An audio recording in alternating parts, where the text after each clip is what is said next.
cái thời cả anh thợ ta so cô gia đình nhen đòn chuẩn bị tập sông Tây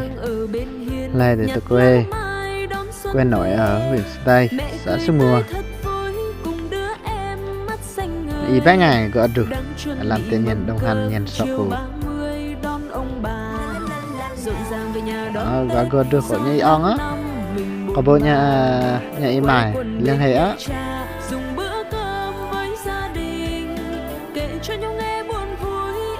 trẻ nhận cô dọ đơn chọn bốn làm bốn chuẩn bị trong kren sông Tây làm cho nghèo ấy có như lòng trước nét trồng có những tai ơi tai nét trồng ơi lẹp tai đi vào xin đá nhiều thật chậm nói cho nhiều là trước tân em trước chưa cả bùa cả bùa màu dịch vì màu dịch có tao hết sông Tây ra màu dịch sang hà nghi mới nó có chọc bị mỹ ảo có cái đó. Chào xin chào ba ngày gọi được anh bác các ông bên chào này.